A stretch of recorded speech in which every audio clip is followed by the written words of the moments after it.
ಕನ್ನಡಕ್ಕಿಂತ ಮಿಗಿಲಾದ ಸರ್ವಶ್ರೇಷ್ಠ ಭಾಷೆ ಇಲ್ಲ.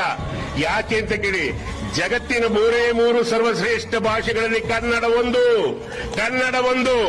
ಒಂದೇ ಒಂದು ಶಬ್ದಕ್ಕೆ 20 ರಿಂದ 25 ಪಾರಿಭಾಷಿಕ ಶಬ್ದಗಳು ಯಾವುದಾದ್ರೂ ಸಿಕ್ಕುವಂತ ಒಂದು ದೊಡ್ಡ ಸಾಗರದಷ್ಟು ವಿಶಾಲವಾದ ಭಾಷೆ ಇದ್ರೆ ಅದು ಕನ್ನಡ ಅನ್ನೋದನ್ನ ನೀವು ಯಾವತ್ತೂ ಮರಿಬೇಡಿ. ನೃಪತುಂಗರ ಕಾಲದಲ್ಲಿ ಎಲ್ಲಿಂದ ಎಲ್ಲಿವರೆಗೂ ಇತ್ತು ಗೊತ್ತಾ? ಕಾವೇರಿಯಿಂದ ಗೋದಾವರಿವರೆಗಿದ್ದ ನಾಡಿದು ಕನ್ನಡವೇ. ಕಾವೇರಿಯಿಂದ ಗೋದಾವರಿ ಎಲ್ಲಿ? ನಾಸಿಕ್, ಮಹಾರಾಷ್ಟ್ರ. ಗೌತಮಿ ತಟಾಕ, ಗೋವಿನ ಕಿವಿ ತರ ಗೋದಾವರಿ ನದಿ ಹುಡ್ತಾಳಲ್ರಿ, ಅಲ್ಲಿವರೆಗೂ ಇತ್ತು ಕನ್ನಡ ನಾಡು. ಈ ಭಾಷೆಗೆ ವ್ಯಾಕರಣ ಇದೆ, ಛಂದಸ್ಸಿದೆ, ಅಲ್ಪ ಪ್ರಾಣ ಮಹಾಪ್ರಾಣ ಇದೆ.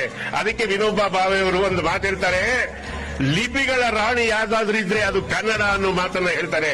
ಹಂಗಾಗಿ 8 ಜ್ಞಾನಪೀಠ ಪ್ರಶಸ್ತಿ ಬಂದಿದೆ ಅಂತಂದ್ರೆ ಸಾಹಿತ್ಯಕ್ಕೆ ಇನ್ನೆಷ್ಟು ಗಡಿಸುತನ ಇದೆ, ಈ ಕನ್ನಡಕ್ಕೆ ಎಷ್ಟು ಶಕ್ತಿ ಇದೆ ಅನ್ನೋದನ್ನ ನೀವು ತಿಳ್ಕೋಬೇಕು.